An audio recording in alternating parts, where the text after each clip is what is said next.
I guess if you're gonna be stupid, you gotta be tough.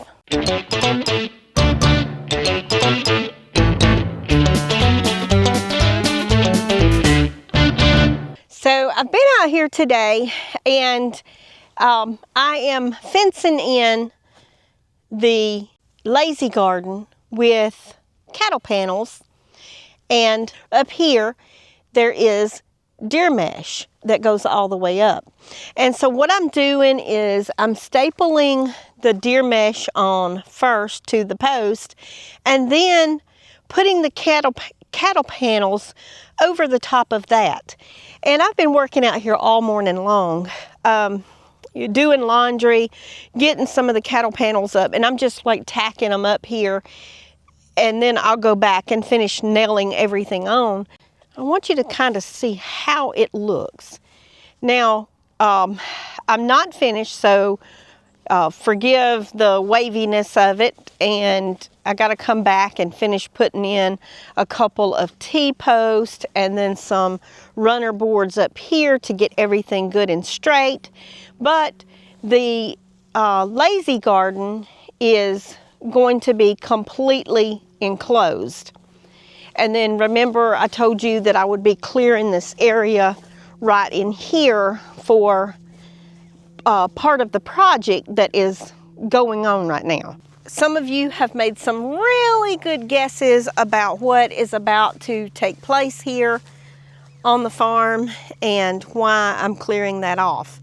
But you can see that I have cut several trees that are laying down over there and extended the lazy garden, and we will be extending the growing area as well.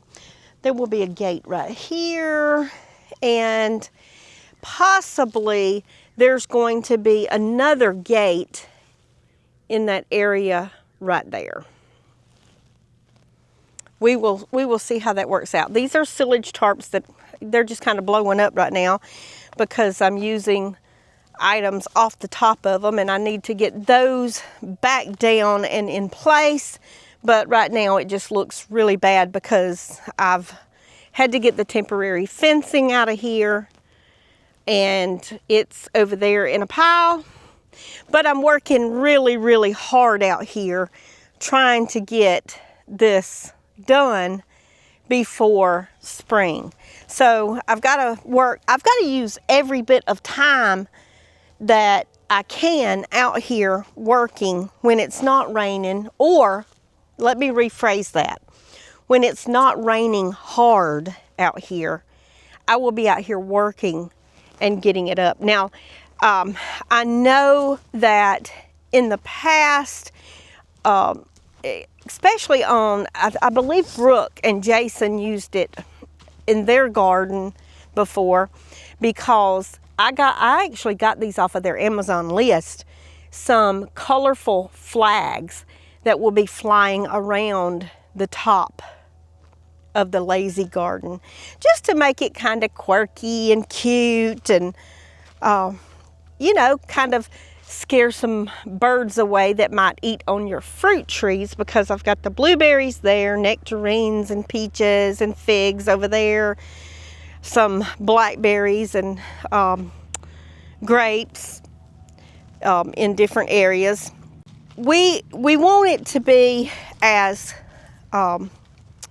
self-sufficient as we can here on the farm, and we want to grow our own food, vegetables and fruits. Which brings me to what happened today. I had a farm accident and I had to have medical treatment. So let's go over and sit down and I'll tell you the story of what happened. Yeah, I know you're thinking, well, if it's that funny, well, it wasn't funny at first. However, my reaction was probably funny because I needed medical treatment and I had to go find some medical treatment. Y'all,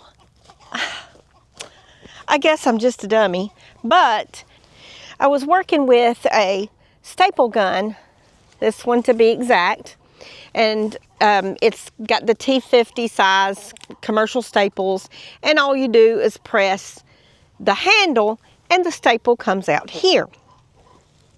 Well, this particular staple gun is a little different. You see how they're different? When you press it and the staple comes out on top. Well, this one, if you press it, the staple doesn't come out on top, it comes out here. Well, I lost my stapler. It fell off the side-by-side when I was moving these big panels.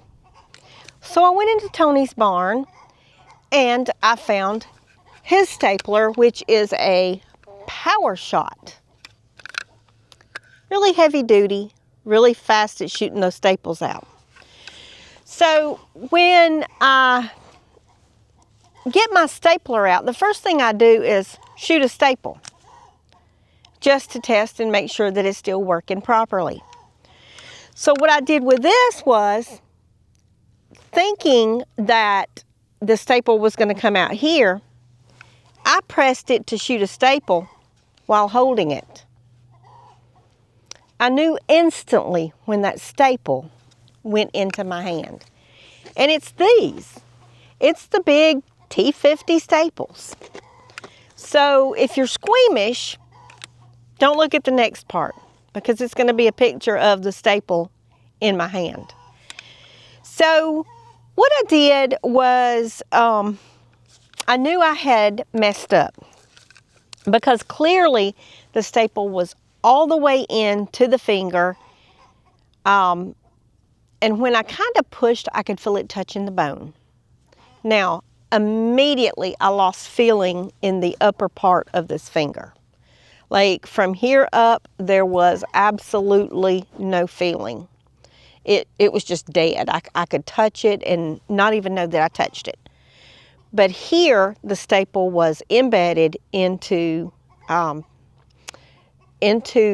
finger, touching the bone. I could feel it touching the bone. I knew I had to get the staple out. Now, I know what you're thinking.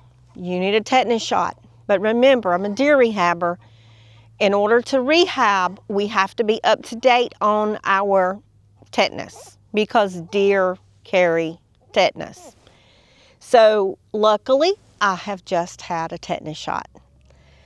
So now I've got a staple all the way in the finger, no feeling in the finger, and a little bit of blood coming out.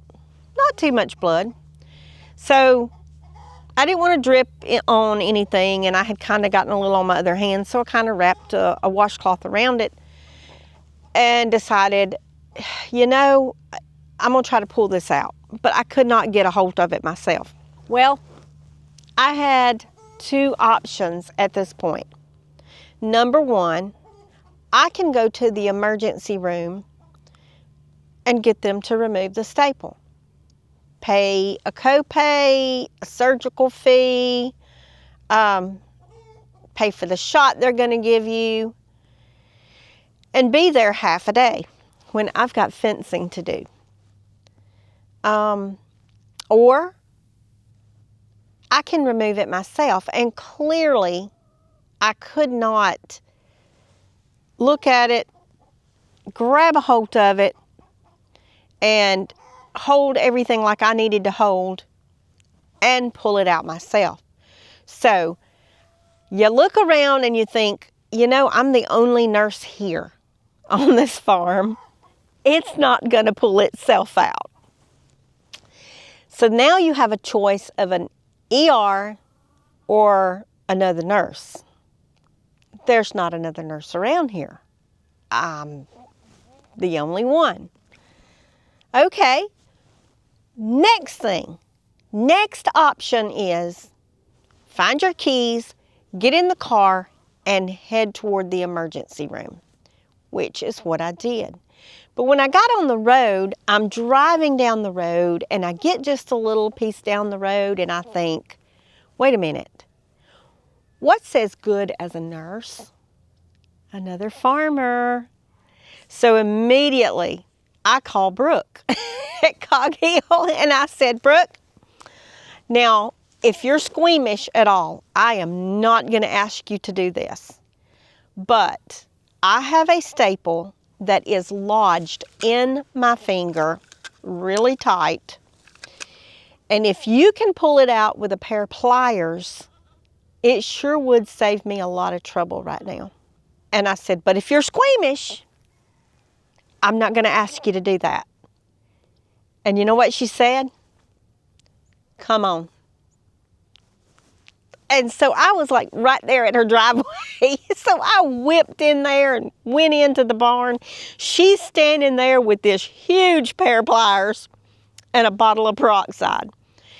And she said, do you think you need a tetanus shot? And I explained to her that I just had one for the deer purposes and that I was good to go.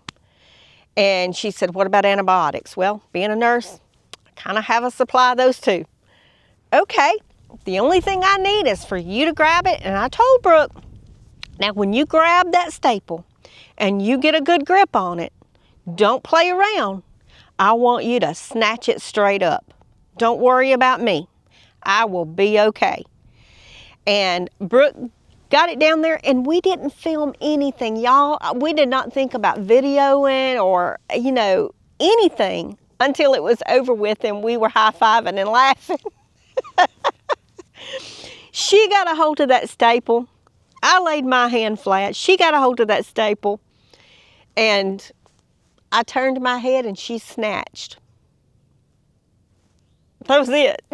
There was no, and there was just a little bit of blood kind of oozing out, but for the most part, it had already quit bleeding. And she poured some peroxide on it. She put the staple that was in my finger in a plastic baggie, and I brought it home with me. Because I told her, I said, I wish we would have videoed the whole pulling it out thing. I mean, I did video goat births, so you guys would probably been okay with someone pulling a staple out of someone's hand. But anyway, here it is. You can't even tell where it was. I mean, it's like really there's two dots, just two little dots right there. Now, is it sore? Yeah, it's pretty sore. Took some antibiotics just to be on the safe side. I still don't have a lot of feeling in that finger right here. So I'm thinking that I may have hit a nerve with that staple, but maybe by tomorrow all the feeling will be back. A little bit of it has come back. I mean, it doesn't, matter of fact, I've already come out here and put up like 6 cattle panels. So, yeah, I think it'll be okay. You know, my husband, Tony, he always used to tell me, if you're going to be stupid, you got to be tough now. And so that is my motto that I live by. But just know that if you ever don't have a nurse around, a farmer will do just fine. Y'all farm on.